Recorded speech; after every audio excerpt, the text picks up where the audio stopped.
Hello, Internet! It's the season of sports and the crowd is going wild. Either that or the tide is coming in. When you think of video games, often what comes to mind is something you couldn't imagine in real life, like throwing bowling balls at random people in the street without getting in trouble. Despite this, there are tons of games based on sports. Even the earliest video games were based on tennis. It was one of the simplest ways to make a game at the time. All you needed were 3 pieces of geometry for 2 players and a ball. Atari definitely wasn't done with sports games after Pong, coming out with a whole line of sports games on the 2600.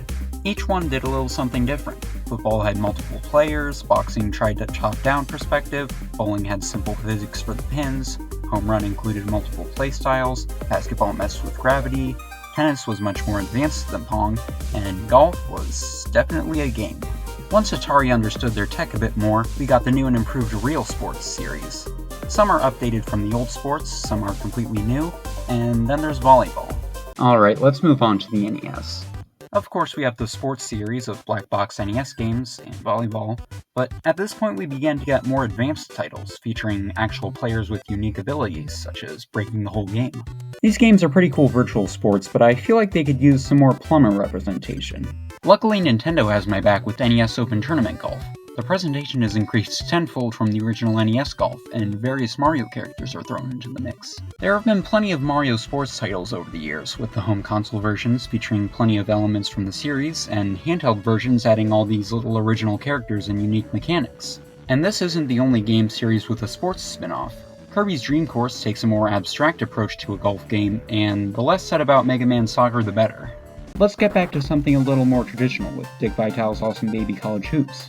Honestly, I'm pretty impressed with what I'm seeing here. The frame rate might not be great, but they got 3D gameplay and digitized commentary from Dick Vitale himself on the Genesis. While Dick Vitale's Awesome Baby College Hoops didn't get the long-running series it deserved, it inspired many that still continue to this day, such as the famous Madden series.